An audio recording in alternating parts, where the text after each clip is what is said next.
Hi, Richard. Thanks for helping my project. Could you say a little bit about yourself? I'm Richard Lobinske. I'm a semi-retired. I grew up in Central Florida. Uh, Actually, my oldest memory was watching uh, Gemini launch on a black and white TV, probably 11 or 12, Gemini 11 or 12. My family moved to Florida when my father retired from the Air Force in early 1969. And the first launch I was able to watch in person from our front yard was Apollo 9. And I've been interested in the space program ever since. You know, I, I didn't make the cut, but I did twice apply for to be an astronaut. I was reading the biography of one of the astronauts, and I think he applied like 14 times before he got accepted. So Yeah, I love your background. It looks like a tops-down view of the Apollo 11 landing site.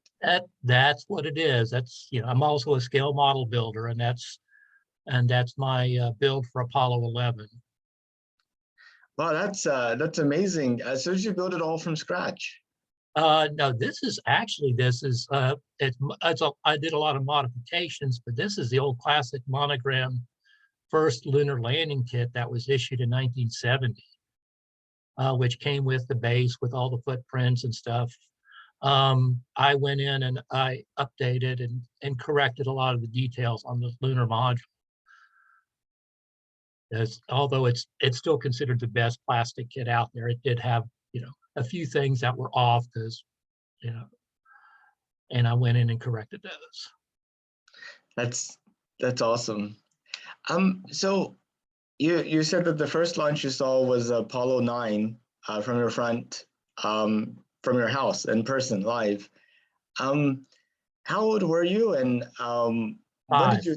you were 5, and do you have any sense of what you were thinking at the time? Uh, I was just excited because it was like, because I mean, at this time, yeah, there was a lot of material, just in the culture around the space program. I remember like getting, Christmas presents, getting the old Major Mason toys, the figures, the moon base, the crawler, and things like that. And so I was just excited to actually be able to watch one of the rockets launch. So you were, I guess, probably 6 whenever Apollo 11 took off. Not quite 6. Not quite 6, and then by the Apollo 17, you're probably like, I guess, what, 8 or 9? Not 9. 9. So that one you definitely probably had a lot of thoughts about. Did you, whenever you saw Apollo 17, did you know it would be the last time we would go to the moon? Yes, I did. I was following things closely then. I mean, it was, I had a subscription to the old, it was a science book club or something like that, they were, half page pamphlets that they would send out occasionally. And, I was disappointed it was the last one, but by that time we were also seeing things about Skylab coming up, and I was excited about those. Yeah, Skylab was really amazing, at least in terms of scale and volume for Yeah, a space station. They still don't have an interior space like that. I, I'm I'm wondering why they only had 3 missions to it, and they didn't do a repeat. Well, the original plan, well, that was part of it was they essentially pre-stocked it with all the consumables. I mean, including things like their clothing. So it was planned to be the 3 missions. They had another workshop that had been built. That's the one on display in the Smithsonian. There had been an option for a short 4th mission as a boost, but that funding got cut. And then there had been a plan use the shuttle to attach a booster to increase its orbit so it could be, you know, used again. And that would actually, I was listening to the Space and Things podcast a couple days ago, where they interviewed Fred Hayes, who would have commanded that mission, along with Jack Lausma, to attach basically a kick motor to the multiple docking adapter to raise the orbit. But the delays in the shuttle development and the early, deorbit of Skylab canceled that mission. Well, since your dreams of becoming an astronaut didn't work out, what did you ultimately do? I spent 20 years with the University of Florida as a biologist, and then I've done mosquito control. My time as a biologist, I was in entomology, and then I spent time, oddly enough, doing hazardous materials management. There's kind of a long story in how I ended up switching from there because of shuffling within the county government I was working for at the time. When I was at UF, I kind of got tagged with hazardous materials because my first boss was this facility safety manager. And when the right to know laws first came through, I got tagged with getting the facility in compliance, and then knowing how to handle hazardous waste followed me. And so I eventually moved into running a county household hazardous waste program, and that's where I retired from. Yeah, I imagine it's really challenging to keep those hazardous wastes from being in a normal trash stream, and actually dealing with them correctly. I mean, what kind of challenges did you run into with that, and how did you deal with them? Well, that was a lot of that was outreach, which fortunately, actually, our county had a good public information office, so we were able to get some really good public outreach videos and social media activity going on just to get the word out to people that we even existed. And then it's from there, it's education to let people know what they shouldn't put in their trash and how to transport it safely to us for disposal. Because as you can imagine, a lot of things don't mix well. And so if containers leak in someone's trunk, you can get a real mess. Yeah. And plus unlike a shipping container where you have inventory of everything that's in there and you kind of predict what might be bad, trash is unpredictable. That's one of the things I occasionally would have to try to explain to people is every single item has to be hand sorted and identified and sent to the proper area, for disposal, because you've got specific rules, because you have to segregate by your shipping class, whether it's a flammable liquid or a toxin or corrosive and things like that. So there's, that's why I sometimes laugh at people that complain about regulations, because that entire job is nothing but a regulated industry. And so you just have to basically include compliance into your everyday habit. So whenever, I guess, when did you apply to be an astronaut? Do you remember what years? It was after I got my doctorate. So I believe the first time was around 2002, and then the second one was around 2005.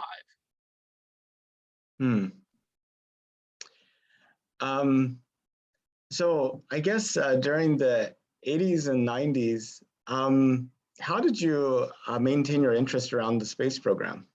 I was still, for most of that time, except for just 2 years, I lived in Gainesville. I was still in the Central Florida area, and so we could always watch, the launches, from wherever you happen to be. A lot of people don't, if you're not in the area, don't realize you can see launches easily from 60, 70, 80 miles away.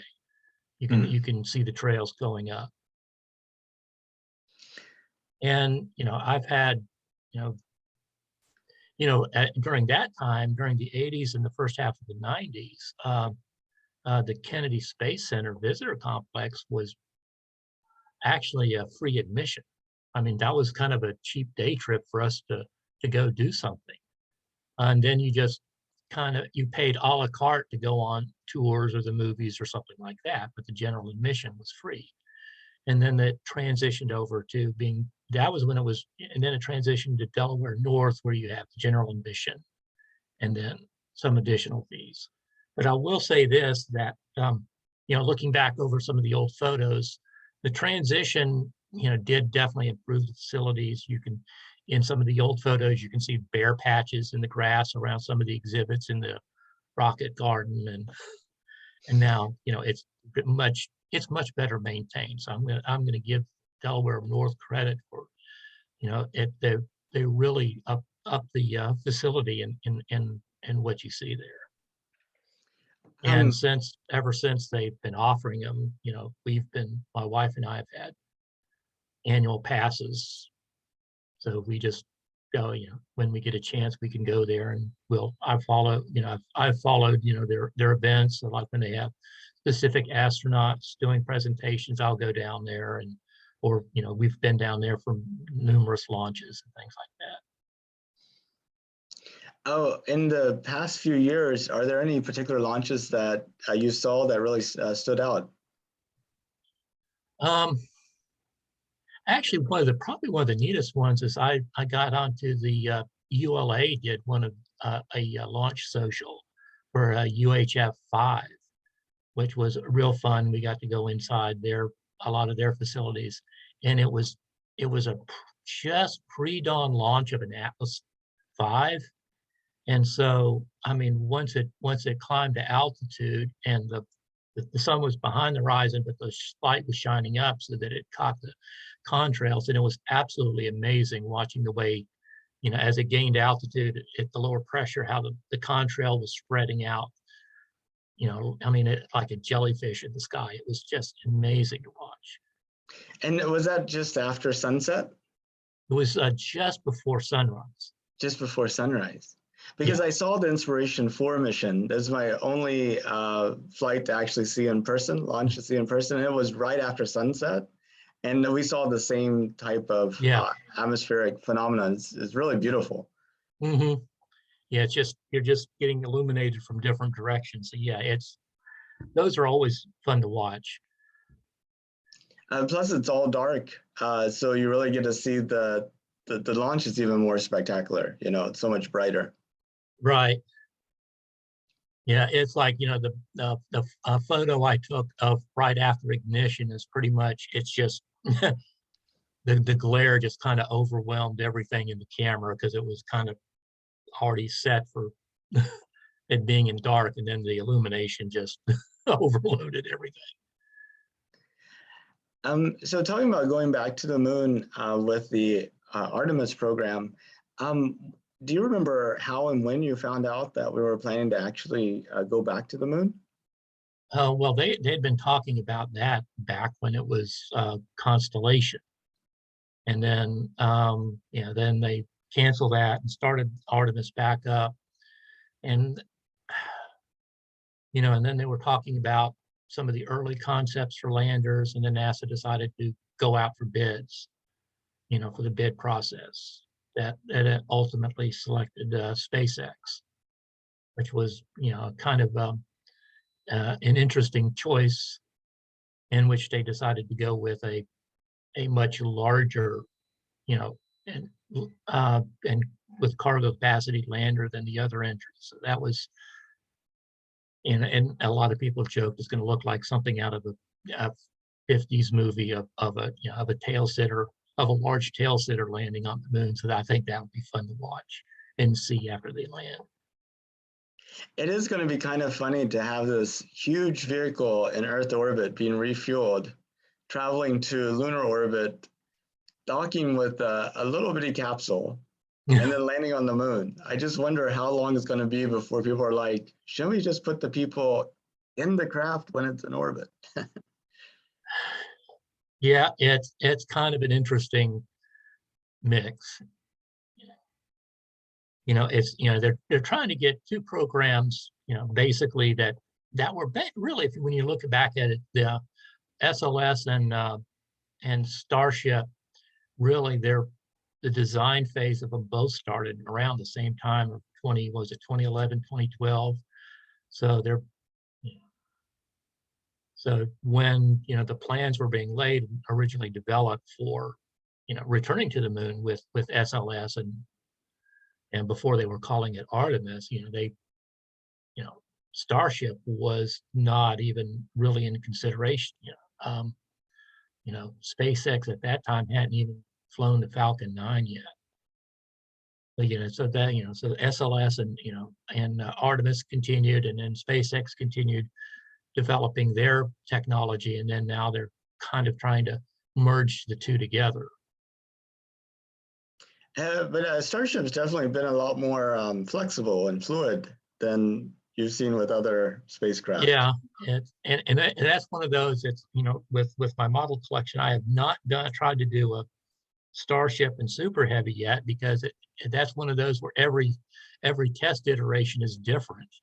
You know, the early versions of Starship they were testing were all stainless steel, and the current version, you know, that they're looking at doing the test flight for, you know, half the surface has you know, thermal tiles on them. You know, because they finally decided, yeah, stainless steel isn't going to cut it for reentry, so we better start adding something more. So I'm, you know, just kind of waiting to see what they look like.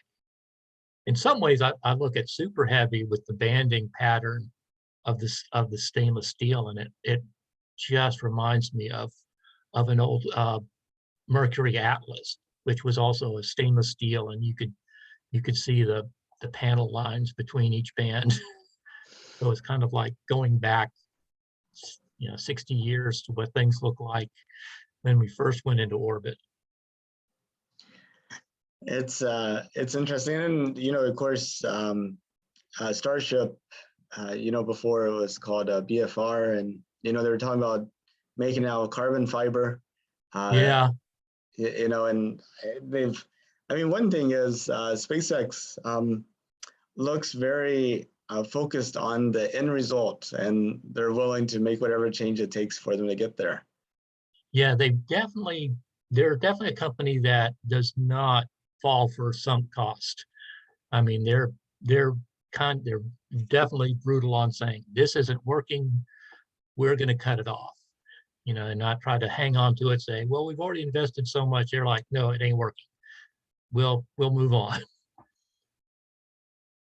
I remember, you know, a story about Andrew Carnegie, the you know, steel tycoon, and he had just built a steel plant, and his plant manager is like showing it to him, and he seems kind of down, and he's like, why? He's like, oh well, we figured out a way to you know, make steel cheaper, but you know, unfortunately we didn't know that at the time that we built this plan. And he's like, well, you should tear down the plan and rebuild it. So it's kind of, you know, Yeah, I mean, when you look back through, you know, SpaceX's history, it's like, yeah, they've, you know, they're always moving on. I mean, you know, Falcon 1, they haven't done anything with. Falcon, you know, Falcon 5, they decided as an intermediate just wasn't a viable, and they never developed that. You know, you go back to some of their old literature, and they were talking about a 5-engine, you know, Falcon 5. They never developed that because it just wasn't going to be effective. And, you know, so, you know, you have to give them credit for, you know, trying out their ideas and being honest with themselves when it doesn't work, and saying, okay, we need to end this process and we're going to move on somewhere else. Yeah, it's pretty amazing. Have you made it down to Boca Chica, Texas, and taken a look at the No, I have Starbase? not been to Boca Chica. I mean, it's like, you know, you know, COVID definitely restricted all of my planned travel for the last couple of years for long distance. You know, the last time I was in Texas, Boca Chica was pretty much not anything there yet. And Yeah, that was a time when I managed to get over to Johnson Space Flight Center to tour there. So you mentioned constellation, and we had another kind of attempt under George H. Bush, or at least maybe attempt is too strong a word, consideration of going back to the moon back then. Is there anything about Artemis that made you think, we're really going to do it this time? Or are you still thinking, well, let's see if they actually do something? I think the fact that they actually have the SLS stacked in the VAB and getting it there, I think the last time I saw, they're looking at a mid-February rollout to 39B is, is really letting me know they're serious about this. It's like, when they've got hardware getting ready to roll out, it's not paper anymore. It's there, it's ready to roll out. So that is really encouraging. And It's now kind just to see how many times SpaceX blows up starships before they get those working right. do you have any doubts that SpaceX is going to get the Starship working? I have good confidence they're going to get it working. I wouldn't put any strong confidence in some of the claims they've had for capacity, like being able to carry 100 people. That's not unless you want everyone living in a box. Musk has always had a tendency to exaggerate in his claims. So I expect Starship to become functional, but I don't see it having a lot of the exaggerated capacity that's been claimed. But I can definitely see it, and when they can get it up and fully operational, it will, I suspect it will eclipse SLS, and we'll probably move away from SLS within 10 to 15 years. Yeah. And it's kind of funny if you think about the motivations and some of the philosophy behind SLS. It's supposed to use off-the-shelf technology that is well understood, easily available, and it'd be so much quicker and cheaper. But it sure doesn't appear like it turned out that way. Well, it's one of those, once you start, trying to develop things, and you realize, okay, that often your off the shelf isn't going to quite do the job, so you got to fiddle with it and make changes and do all this. I mean, it's we've, in a number of ways, we see the same things with all the other launch vehicles, as you keep changing them. I mean, with SpaceX, when they originally planned the Falcon Heavy, their idea was we could just strap 3 Falcon 9 cores together and quickly have a heavy launch vehicle. And they learned, no, that center core is going to undergo a lot of other stresses. So they had to make a specific center core booster for the Falcon Heavies that could withstand the lateral stresses of having another Falcon 9 on each side. And then and dealing with all those, delayed development of Falcon Heavy. So there's, and that was supposed to be an off-the-shelf, strap it together, and we can go quickly. And it took years to develop because of the, what may sound like a simple idea turns out to be not as simple as it would appear to be on the front end. They did at one time also talk about making it a little bit more complex with cross-feeding of the tanks between the 3 boosters. So right. they kind of gave that up. Yeah. Well, what do you think about us going back to the moon? I'm excited. I'm glad to see us finally getting the capability to go back to the moon. There's so much more we can learn from the moon, and and the capability for getting permanent facilities there, and using that as an additional forward operating base to explore the rest of the solar system, and getting humanity off of a single planet, and hopefully someday being able to expand further, even if it's just orbital colonies or lunar colonies. Mars colonies are a nice idea. I'm not fully convinced on the capabilities, at least with anywhere near our current technology, that I think we can pull off a colony there. I can see, visits, exploratory visits, but I don't see colonization in the near future. Yeah, I mean, keeping them alive seems very possible. I mean, I wonder how long crews on like nuclear submarines stay on board, between crew changes and ports of call.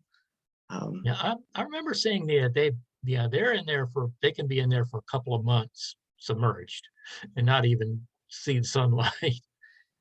But yeah, usually, from what I understand, I have a friend whose husband is, a submariner.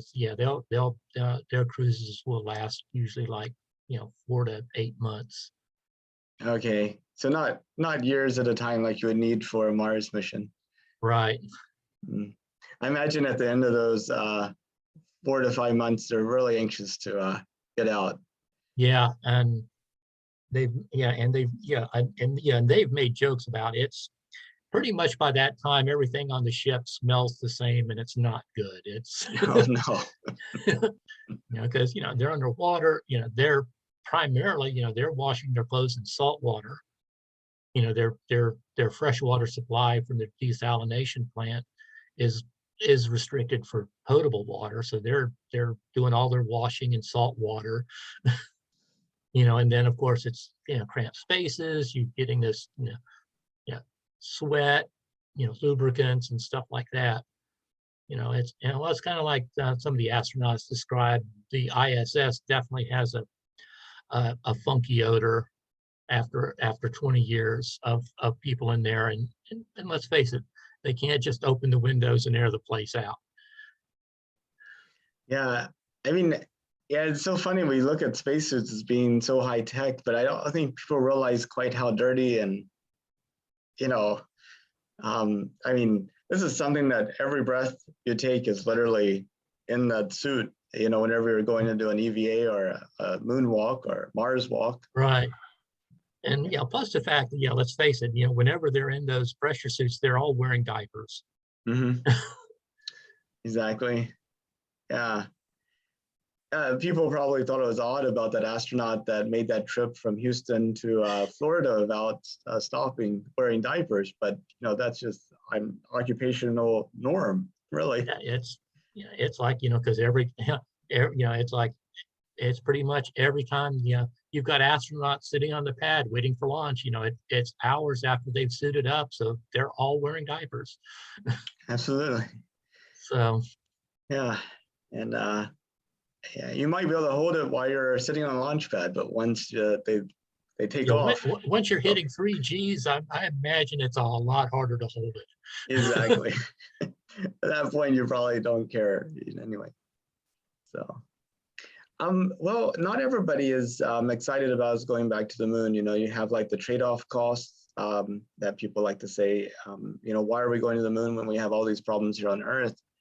How do you approach that conversation? I mean, it's NASA's, something like 0.5% of our national budget.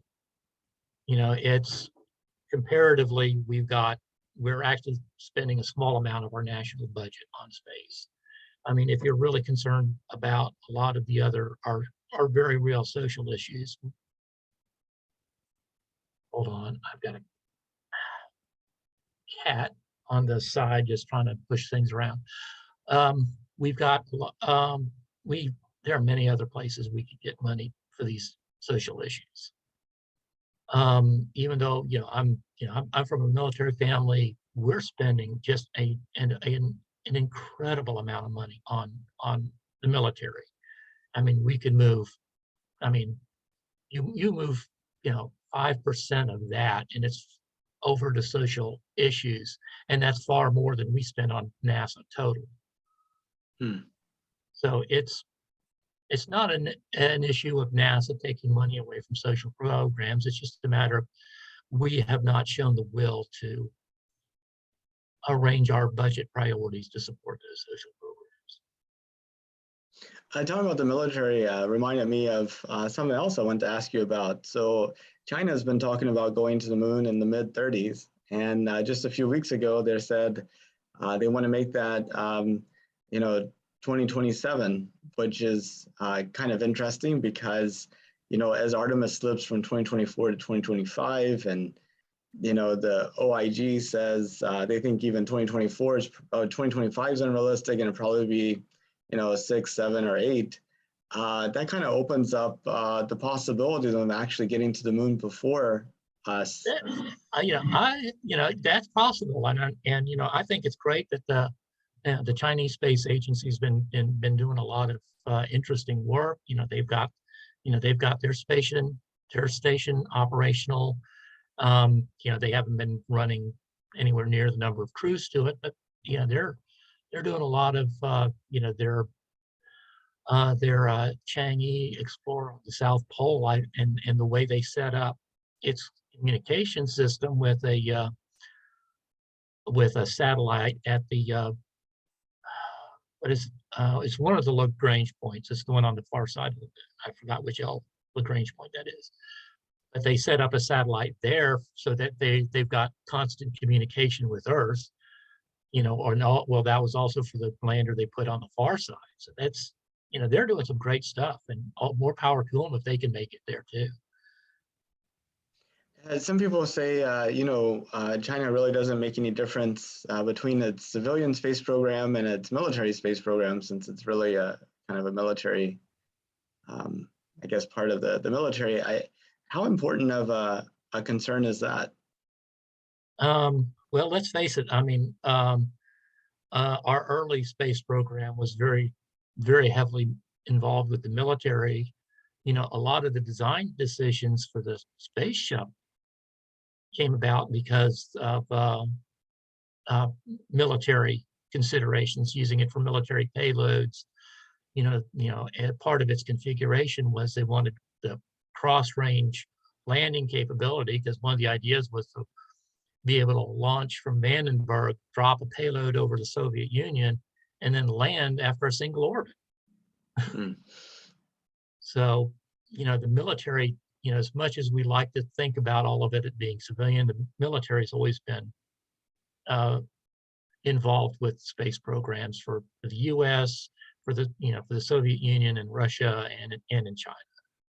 It's just, we just have to keep working to make sure that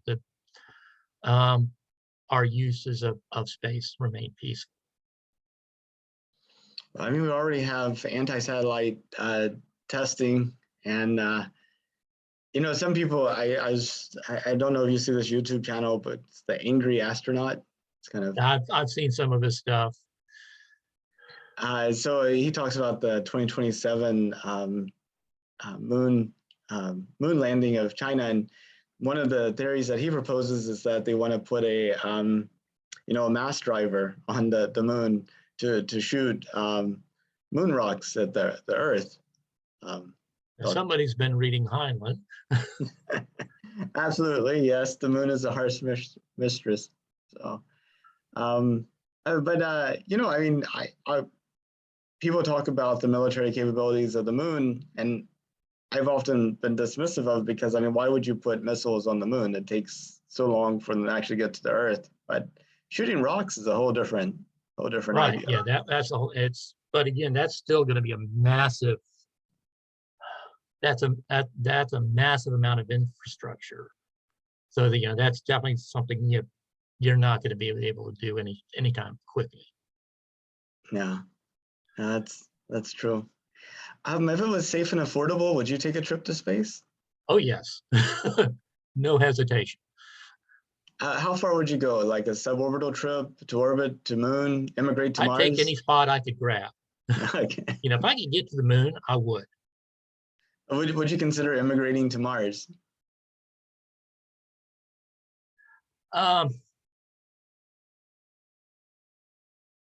Probably not, because of my age, because I wouldn't be as useful there for as long as you'd want someone to be useful for the cost of getting someone to Mars.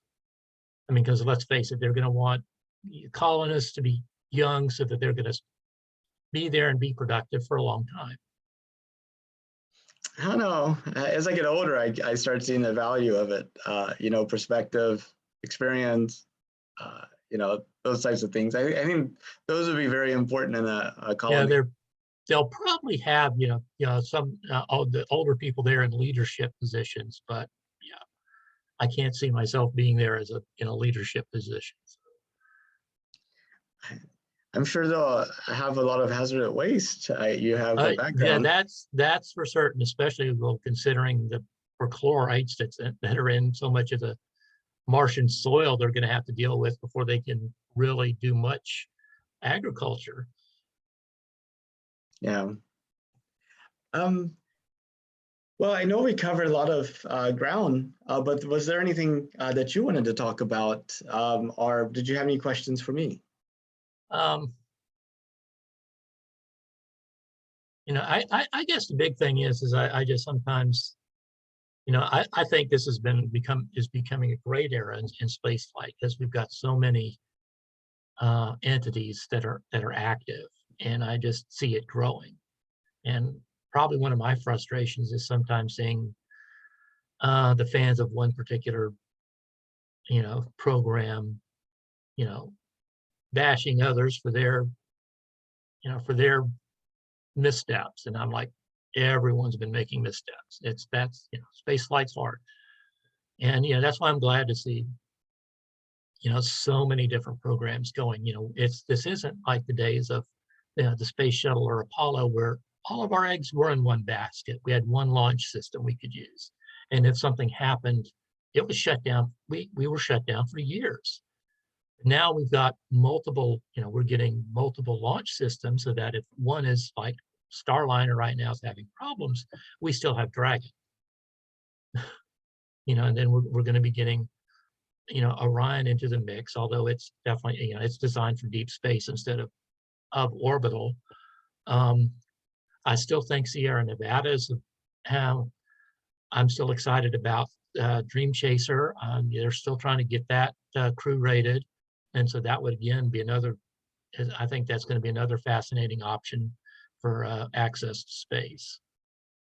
And then all of the smaller launcher systems for satellites, access to space has just been mushrooming in the last few years, and I see it continuing to grow, and I think that's a wonderful thing. There are a lot of concerns about low Earth orbit and all the things that we've been putting there, and potentially us kind of locking ourselves in. Right. It's it is good that and for the last, I forgot how long, and most launches have been designed to deorbit like their upper stages and things like that, so it's not to contribute to the problem. And there's several proposals, including I think there was at least one test flight of technologies to start clearing all of the junk out of low Earth orbit, so it will be safer because the ISSs have had to do some dodges. The Chinese station have had to maneuver to avoid objects. So yeah, that's something we're eventually going to have to deal with. And I think once somebody comes up with a real good economically viable model for harvesting all of this supplies, I think they'll be able to make a good living off of it. Because I'm also a bit of a space collector, and space flown material always sells on the collector's market for a premium. So if you can start collecting stuff out of space and bring it back to Earth, you've got a market that's willing to pay a lot of money for small pieces. Yeah, and of course, picking up trash in orbit, it's not like picking up trash on the side of the highway. It's more akin to trying to pick the bullets out of the air in the middle of some type of battle. Yeah, it's like you're on the highway at 70 miles an hour behind a truck that's got stuff blowing out of the back, and you're trying to grab it as you drive by. But yeah, it's,